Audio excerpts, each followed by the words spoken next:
Metong yang pakamalan na matuwang tradisyon kaya tinubuad Kapampangan ing Lubenas.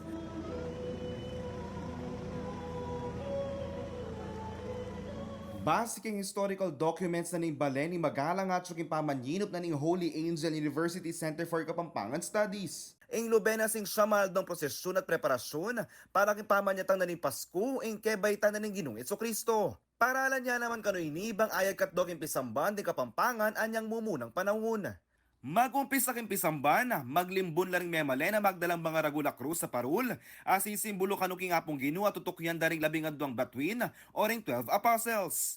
Kaya bahing karo daring santo ating mga di at maggoso at magkantang Dios de Salve Maria.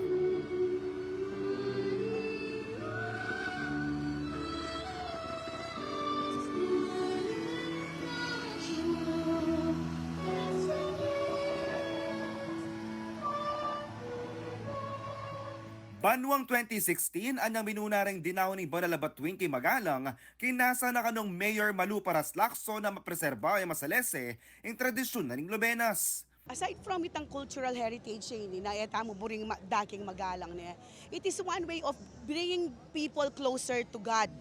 Ketang faith da na balutan naman nga ni how cruel the world is ketang bagya na dakal malilyaring nga masanting pero kere ni symbol ini akakit keng simbolo na ning para milapit lang pa si Bayo reng den kaya kaming kabalen keng Ginoo at the same time manatili ang tradisyon na kaya katamong pinractice man niya minunang panahon kaya muking kultura king ekonomiya at may aliwang aspeto na ning pamang gobyerno makasaop ya po yung Lubenas ning Pasko king Magalang.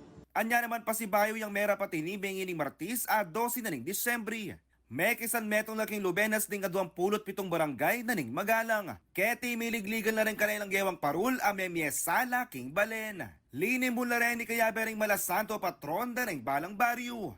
Agpaking chairperson na ning Diocesan Commission for Cultural Heritage of the Church ay Reverend Monsignor Eugenio Reyes, makasawap yung Banalabatuing kay Magalang, bang iya mabateng tradisyon na tunay Kapampangan. Metong yan naman kaningurado ng ligligan ni Monsignor Reyes. Ining revival agagawan da ngayon is more, of course, yan na kalupay tang need kanita, no?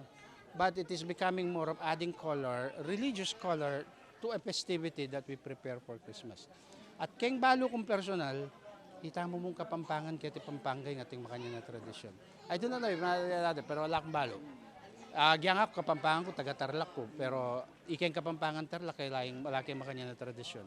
Only here in Pampanga. Makayasa naman kanuring memale na lakwas na pangpasantingan ng Banalabatuing kay Magalang, bang kanitang makilala ni alimu keti Pampanga no neki mabilog abang satyatu. It's promoting our rich cultural heritage as Kapampangan, but at the same time, it's also a tourism product. It's an avenue where other people can visit Magalang. Samantala kay Batnaning Lubenas, miyabe-yabe na rin Magalenyo king harap na ning munisipyo para king Pialben, apenibunan na ning world-class performing arts group Arti Santa Rita at Anak Bale Balayan. Kaya din ninandala namang galal ding piyakamasanting aparul.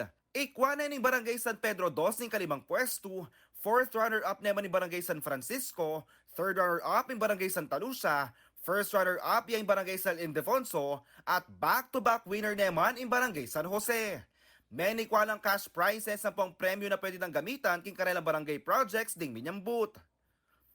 Kaya ba Johnny Coronel, yako yung kaya kayong talasuyong ating puso makabalen, JM De Jesus.